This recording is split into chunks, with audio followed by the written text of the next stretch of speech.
বিসমিল্লাহির রহমানির রহিম। আসসালামু আলাইকুম। প্রিয় উপস্থিতি, আজকে 14ই জুলাই জাতীয় নারী শক্তি আয়োজিত আজকের এই আলোচনা সভা এবং নারী সমাবেশে সকলকে জাতীয় নাগরিক পার্টি এনসিপির পক্ষ থেকে শুভেচ্ছা জানাচ্ছি, সালাম জানাচ্ছি। আজকে সারা দেশ থেকে আপনারা কষ্ট করে এসেছেন, যারা জুলাই গণ অভ্যুত্থান এবং গণ অভ্যুত্থান পরবর্তী সময়ে নানাভাবে রাজনীতি বা এই যে রাষ্ট্র গঠনে, নতুন বাংলাদেশ গঠনের এই আন্দোলনে যুক্ত হয়েছেন।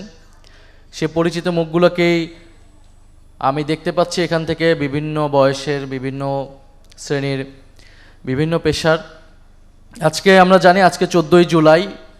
এই 14ই জুলাইয়ের একটা গুরুত্ব আছে। 14ই জুলাই একটি ঐতিহাসিক দিন। যারা আমরা জুলাই গণ অভ্যুত্থান দেখেছি, অংশগ্রহণ করেছি, আমাদের এই 14ই জুলাই 2024-এ আমাদের বৈষম্যবিরোধী ছাত্র আন্দোলনের যে কর্মসূচি ছিল, রাষ্ট্রপতি তৎকালীন এবং দুঃখের বিষয়ে বর্তমান সময়েও তিনি আছেন এখনও, তো সেই রাষ্ট্রপতি বরাবর আমরা স্মারকলিপি দিয়ে এসেছিলাম, দিয়ে আসার কর্মসূচি ছিল আমাদের যে ধারাবাহিক কর্মসূচি চলমান ছিল সেটার অংশ হিসেবে। এবং এই 14ই জুলাই আমরা দেখতে পেলাম ফ্যাসিস্ট শেখ হাসিনা দেশে এসে শিক্ষার্থীদেরকে রাজাকার বলে কটূক্তি করলো এবং তার প্রতিবাদে মেয়েরাই প্রথম হলের তালা ভাঙল। রোকেয়া হল সহ ঢাকা বিশ্ববিদ্যালয়ের যে 5টি হল, সকল হল থেকে মেয়েরা বের হয়ে আসলো এবং সারা বাংলাদেশেই ছেলে মেয়েরা হলের তালা ভেঙে বের হয়ে এসে প্রতিবাদ জানালো এবং এই আন্দোলনে প্রথমবারের মতো সরাসরি একটা রাজনৈতিক অবস্থান নিল সরকারের বিরুদ্ধে।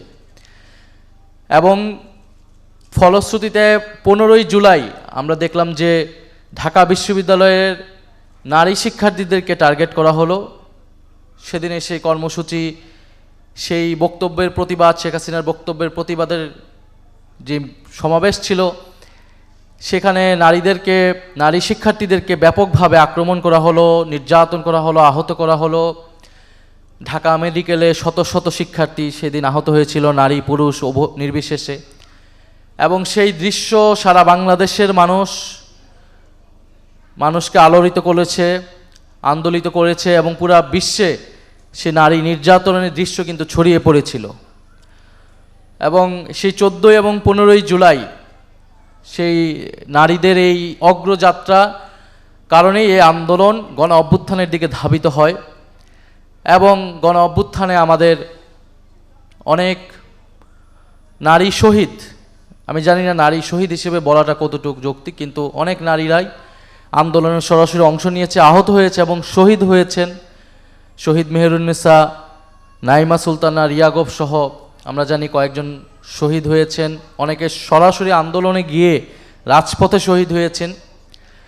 ফলে নারীদের এই আন্দোলনে অংশগ্রহণ, ভূমিকা, আত্মত্যাগ, এটা আমরা সবসময় বক্তব্যে বলি, কিন্তু দুঃখের বিষয় গত 2 বছরে আমাদের বলতে সকল রাজনৈতিক দল বা সামগ্রিক রাজনৈতিক কর্মকাণ্ডে সেটা আসলে প্রতিফলিত হয় নাই। আমরা জুলাই গণ অভ্যুত্থানে শুধু 14 বা 15 জুলাই না, আমরা কিন্তু শুরু থেকেই এই আন্দোলনে নারীদের একটা ব্যাপক অংশগ্রহণ ছিল। যদিও নারী কোটা বিরুদ্ধে গিয়ে সে সময় বিশ্ববিদ্যালয়ের মেয়েরা সমস্ত কোটার ব্যবস্থার বিরুদ্ধে কথা বলেছে বা যৌক্তিক সংস্কারের কথা বলেছে। তো নারীরা ফ্যাসিবাদের, আমরা যারা বিশ্ববিদ্যালয়ে রাজনীতি করেছি আমাদের কাছেও এটা পরিষ্কার ছিল বিভিন্ন সময় যে এই যে ফ্যাসিবাদ, এই ফ্যাসিবাদের বিরুদ্ধে নারীরা একটা বড় শক্তি, যারা সেই তৎকালীন ফ্যাসিবাদের বিরুদ্ধে দাঁড়াতে সক্ষম। এবং নারীরা এই আন্দোলনের একটা প্রধান জায়গায় ছিল বলেই নারীদেরকে আন্দোলনের সময়, অভ্যুত্থানের পরবর্তী সময়ে বিভিন্ন সময় স্পেসিফিকভাবে আক্রমণ করা হচ্ছে, নারী হিসেবে আক্রমণ করা হয়েছে।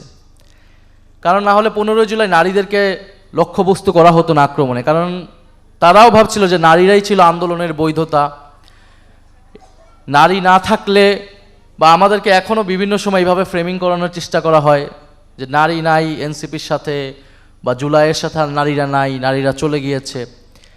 কিন্তু আমরা বিশ্বাস করি জুলাই গণ অভ্যুত্থানে যে সকল নারীরা ঢাকার সারা বাংলাদেশে অংশগ্রহণ করেছিল, যে সকল ছাত্রীরা, যে সকল নারীরা, পেশাজীবী নারীরা, গৃহিণীরা, আমাদের মায়েরা, বোনেরা, তারা এখনও জুলাইয়ের পক্ষে আছে, এখনও নতুন বাংলাদেশের পক্ষে আছে, সংস্কারের পক্ষে আছে, বিচারের পক্ষে আছে।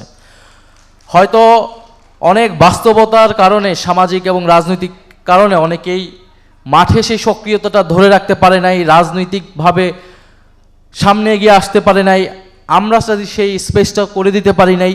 কিন্তু তার মানে এই না যে তারা পুরনো বন্দোবস্তের পক্ষে চলে গিয়েছে। তারা এখনও পরিবর্তন চায়, তারা এখনও প্রতিবাদী। এবং আমরা মনে করি এদেশের সংকটে, জাতীয় সংকটে, এদেশের তরুণদের কোনো সংকট হলে অবশ্যই সেই সকল নারীরা, আমাদের মায়েরা, বোনেরা আবারও আমাদের পক্ষে এসে দাঁড়াবেন। এবং আমরা এবারে নির্বাচনে দেখেছি যে নারী ভোটারদের তারা বড় একটা রোল প্লে করেছিল। সরকারি দল বলেন, বিরোধী দল বলেন, সবারই কিন্তু নারী ভোটারদেরকে নিজেদের পক্ষে নেওয়ার একটা প্রচেষ্টা ছিল। ফলে নারীরা বাংলাদেশে এখন আগের যে কোনো সময়ের তুলনায় এখন অনেক গুরুত্বপূর্ণ, তাদের মতামত, তাদের সিদ্ধান্ত। এবং আমরা জাতীয় নাগরিক পার্টি এনসিপির জায়গা থেকেও সেই চেষ্টা আমরা করছি, করে যাব। নারী শক্তির প্রতি আমাদের প্রত্যাশা থাকবে যে জুলাইয়ের যে নারী শক্তিরা ছিল তাদেরকে ঐক্যবদ্ধ করা, তাদের রাজনৈতিক সুরক্ষা এবং সামাজিক সুরক্ষা নিশ্চিত করা।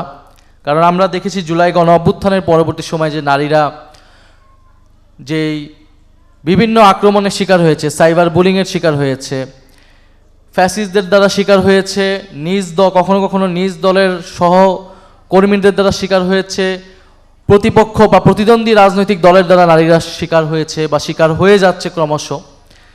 তো এই জায়গায় সোশ্যাল মিডিয়া বা সাইবার বুলিংয়ের ক্ষেত্রে সরকারের প্রতি আমাদের আহ্বান থাকবে।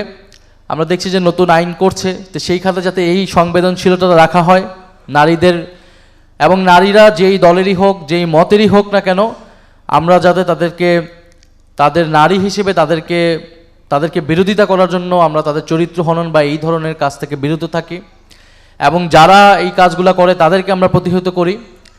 আমরা নারীদের যেটা দক্ষতা বা ক্ষমতায়ন, নারী শিক্ষার বিস্তার, সেটা নিয়ে আমরা আমাদের এনসিপির ইস্তেহারও আমরা লিখেছিলাম। নারীদের উচ্চশিক্ষার জন্য সরকারের আরও ভর্তুকি দেওয়া প্রয়োজন। শুধু প্রাথমিক শিক্ষাতে নারীদের সরকারি একটা বৃত্তি আছে বা নানান সুযোগ সুবিধা আছে, সেটা উচ্চশিক্ষা পর্যায়েও নারীদের সেই সুযোগ সুবিধা নিয়ে যাওয়া প্রয়োজন, যাতে নারীদের প্রতি সামাজিক বৈষম্যটা দূর হয়। এবং পেশাজীবী নারীদের জন্য নিরাপদ কর্মসংস্থানের পরিবেশ করা, পাশাপাশি গৃহিণী নারী যারা রয়েছে তাদেরকেও নানা সামাজিক নিরাপত্তা, এবং তাদেরকেও যাতে তারা বিভিন্ন ধরনের যৌন নির্যাতনের শিকার হয়। আমরা অন্তর্বর্তী সরকারের সময় যেমন আইন শৃঙ্খলার একটা বেহাল দশা আমরা দেখেছিলাম, এবং বলা হয়েছিল যে নির্বাচিত সরকার আসলে আইন শৃঙ্খলার পরিবেশ উন্নতি হবে। কিন্তু এই নির্বাচিত সরকার আসার পরেও, দলীয় সরকার আসার পরেও কিন্তু আইন শৃঙ্খলার পরিবেশের কোনো উন্নয়ন আমরা দেখি নাই। যিনি স্বরাষ্ট্রমন্ত্রী রয়েছেন তিনি অনেক কাজে ব্যস্ত, তিনি সংবিধান সংশোধন করতে ব্যস্ত, কিন্তু আইন শৃঙ্খলার পরিবেশের পরিবর্তন বা সংস্কার করতে কিন্তু ওনার সেই ব্যস্ততা আমরা দেখি না। ফলে আমরা এই গত 4-5 মাসে কিন্তু অনেক ধর্ষণের ঘটনা আমরা শুনেছি, শিশু ধর্ষণের মতো ভয়াবহ অপরাধের কথা আমরা শুনেছি, এবং 1-2টার বিচার হয়তো করা হচ্ছে, কিন্তু অনেক জায়গায় এই ঘটনাগুলো এখনও ঘটে যাচ্ছে। আমরা হাতিয়াতে দেখেছি যে শাপলাকলিতে ভোট দেওয়ার কারণে একজন নারী ধর্ষণের শিকার হয়েছে, এবং তার তদন্তের প্রতিবেদন, সে অভিযোগটা এসেছে, সেই তদন্তের প্রতিবেদন কিন্তু এখনও আসছে না।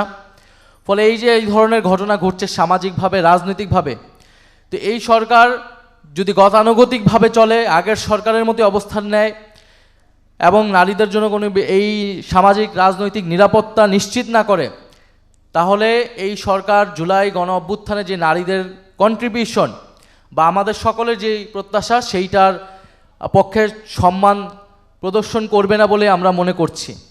ফলে আমাদের আহ্বান থাকবে সরকারের প্রতি যে অবিলম্বে সংস্কার প্রক্রিয়া বাস্তবায়ন করা, জুলাই সনদ বাস্তবায়ন করা, এবং সংবিধান সংশোধনের মাধ্যমে নয়, সংবিধান সংস্কার পরিষদের মাধ্যমে এই সংস্কার বাস্তবায়ন করতে হবে। অন্তর্বর্তী সরকারের সময় আমরা দেখেছিলাম শুধুমাত্র এই 5-6টা সংস্কার নয়, নারী কমিশন হয়েছিল, শ্রম কমিশন হয়েছিল, মিডিয়া কমিশন হয়েছিল, সেই কমিশনগুলোর কোনো রিপোর্টের কিন্তু আমরা কোনো কিছু পাইনি। সেই কমিশনগুলোর পক্ষে বিপক্ষে অনেক ধরনের মতামত থাকতে পারে, কিন্তু কমিশন করার মানেটা ছিল যে এই বিষয়টা নিয়ে আমাদের কিছু প্রস্তাবনা আমাদেরকে লাগবে। তো সেই প্রস্তাবনাগুলো যাচাই বাছাইয়ের মাধ্যমে আমাদেরকে সেই সুপারিশগুলা যাচাই বাস্তবের মাধ্যমে প্রয়োজনে আরও আলোচনা করে সেগুলো আমাদেরকে বাস্তবায়ন করা প্রয়োজন। এবং আজকের জুলাই মাস চলমান আছে, আমরা জুলাই মাসে গণহত্যার বিচার, সেই বিচার 2 বছর ধরে চলমান। আমরা দেখেছি 5ই আগস্টের পরে মামলা বাণিজ্য কারা করেছে, এই সকল মামলা বাণিজ্যের মাধ্যমে বিচার প্রক্রিয়াকে ভণ্ডুল করে দেওয়ার চেষ্টা করেছে। এই সরকার এসে আইসিটি ট্রাইব্যুনালের আন্তর্জাতিক ট্রাইব্যুনালের চিফ প্রসিকিউটরকে সরিয়ে দিয়েছে, কি কারণে সেটা আমরা জানি না। আমরা দেখেছি হাসানুল হক ইনুর 10 বছরের মাত্র সাজা হয়েছে, ফলে বিচার প্রক্রিয়া প্রশ্নবিদ্ধ হচ্ছে, ধীরগতি হচ্ছে, শহীদ পরিবাররা বিচার পাচ্ছে না। আমরা বিচারের দাবিতে কথা বলে যাচ্ছি সংসদ এবং সংসদের বাইরে। আজকেও সংসদে বিচার নিয়ে আমাদের একটা আলোচনা আছে, তো সেই আলোচনার জন্য আমাকে আবার সংসদে যেতে হবে। এই জন্য হয়তো আমি আপনাদের বাকি অনুষ্ঠানে থাকতে পারবো না বলে দুঃখ প্রকাশ করছি। তবে আমি আপনাদেরকে আবারও ধন্যবাদ জানাচ্ছি যারা দূর দূরান্ত থেকে কষ্ট করে এসেছেন। এবং আমাদের এখন সকলের দায়িত্ব যে জুলাই গণ অভ্যুত্থানে যে সকল নারীরা অংশগ্রহণ করেছে তারা আমরা অনেকেরই খবর রাখতে পারি নাই, বিশেষত ঢাকার বাইরে সে প্রান্তিক নারীরাও ঠাকুরগাঁয়ে এক মেয়ের স্লোগান, আমাদের সারা এখনও সেই স্লোগানের ভিডিও আমরা দেখি যে স্বৈরাচারের বিরুদ্ধে, পুলিশের বিরুদ্ধে স্লোগান দিচ্ছে। তো এই সকল নারীরা নানা ধরনের ভালনারেবিলিটির মধ্যে আছে, রাজনৈতিক নিরাপত্তাহীনতার মধ্যে আছে, সামাজিক নিরাপত্তাহীনতার মধ্যে আছে। তো নারী শক্তির প্রতি আহ্বান থাকবে জুলাইয়ের সকল নারীর পক্ষে দাঁড়ানো, দল মত নির্বিশেষে এই সকল নারীদেরকে ঐক্যবদ্ধ করা এবং ঐক্যমত কমিশন সহ সংস্কার প্রক্রিয়ায় যে সকল রাজনৈতিক এবং সামাজিক দাবিগুলো ছিল নারীর পক্ষে, সেই সকল দাবিগুলো বাস্তবায়নের জন্য কাজ করে যাওয়া, সরকারকে চাপ প্রয়োগ করা। এবং আমি মনে করি এটা শুধু নারী শক্তির কাজ না, পাশাপাশি এনসিপি জুলাই গণ অভ্যুত্থানের সকল অংশীদারও সেটার পক্ষে কাজ করবে বলে আমরা প্রত্যাশা করছি। আজকে বিশ্ববিদ্যালয়ে আমার অনেক বোনেরা এসেছেন, সেই বিশ্ববিদ্যালয় জগন্নাথ, জাহাঙ্গীরনগর, রংপুর, চট্টগ্রাম, রাজশাহী সহ সকল বিশ্ববিদ্যালয়ের নারীরা সেই সময় ঢাকা বিশ্ববিদ্যালয়ে যেরকম প্রত্যেকটা বিশ্ববিদ্যালয়ে কিন্তু একই ভূমিকা নারীরা ফ্রন্ট পেজে ছিল।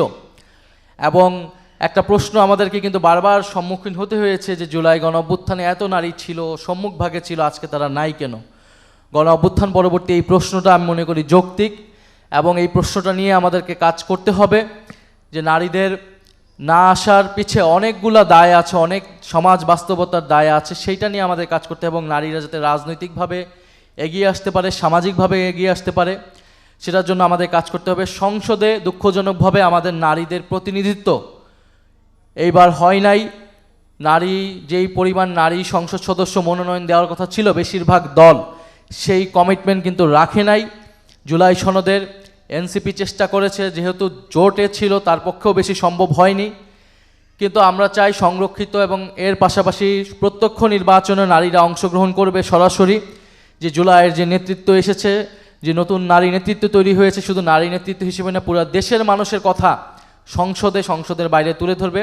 আমরা এই প্রত্যাশা রাখছি। জাতীয় নারী শক্তিকে আমরা আবারও ধন্যবাদ জানাচ্ছি। জুলাই গণ অভ্যুত্থানের সকল শহীদ, আহত এবং যে সকল নারীরা অংশগ্রহণ করেছিলেন, নির্যাতিত হয়েছেন, তাদেরকে শ্রদ্ধা ভরে স্মরণ করছি। আসসালামু আলাইকুম।